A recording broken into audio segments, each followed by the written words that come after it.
الأهلي بيفوز على بيراميدز 3-0 في مباراة كانت متوسطة فنيا، مش هنقول كانت عالية فنيا جدا.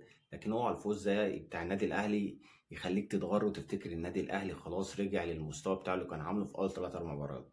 لا، الأهلي مش هو الأهلي خالص. ومش معنى إن أنت فزت على بيراميدز 3-0 إن أنت خلاص رجعت لمستواك وكل حاجة. لا، الأهلي فيه أخطاء يعني كبيرة جدا فنيا وفي اللعيبة نفسها. يعني الأهلي محتاج لسه صفقات لا يقل عن 7 صفقات الأهلي محتاجها.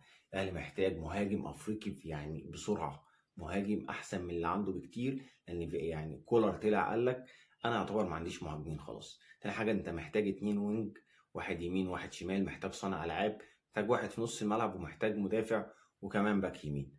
فاتمنى ان الاهلي يعني الفوز ده ما يبقاش مخدر لاداره الاهلي ويقول لك خلاص احنا فزنا على بيراميدز 3-0.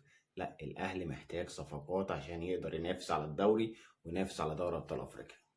أسوان بيفوز على نادي الزمالك 2-1 في مباراة كانت ممتعة جدا فنيا، بالذات من ناحية أسوان وبالذات الشوط الأولاني. احنا مش جايين نتكلم عن الماتش النهارده خالص، احنا جايين نتكلم على اللي حصل بعد الماتش. اللي حصل بعد الماتش إن المدير الفني فيريرا راح للكابتن أيمن رمادي وقال له ألف مبروك، عملت أداء كويس جدا، بس أنا أتمنى لما تقابل الأهلي تقدم نفس الأداء ده.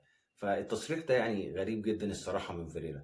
ولو تفتكروا فيريرا ليه تصريحات غريبة شوية كده. لو نرجع بالذاكرة لما الأهلي فاز عليه 2-0 في السوبر المصري قال لك انا خسرت 1-0 لان الجون التاني ما تحسبش ان انا كنت بهاجم ب8 لعيبه او 9 لعيبه.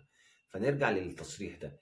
انت اول حاجه بتقلل من المدير الفني اللي انت قابلته النهارده اللي هو فاز عليك ب 2-1 وكمان تفوق فنيا عليك. تاني حاجه انت حضرتك نفسك قابلت المدير الفني النادي الاهلي مارسيل كولر والنادي الاهلي وكسبك 2-0. فانت باي حق راح تطالب من المدير الفني ان هو لما يقابل الخصم بتاعك ان هو يتفوق عليه.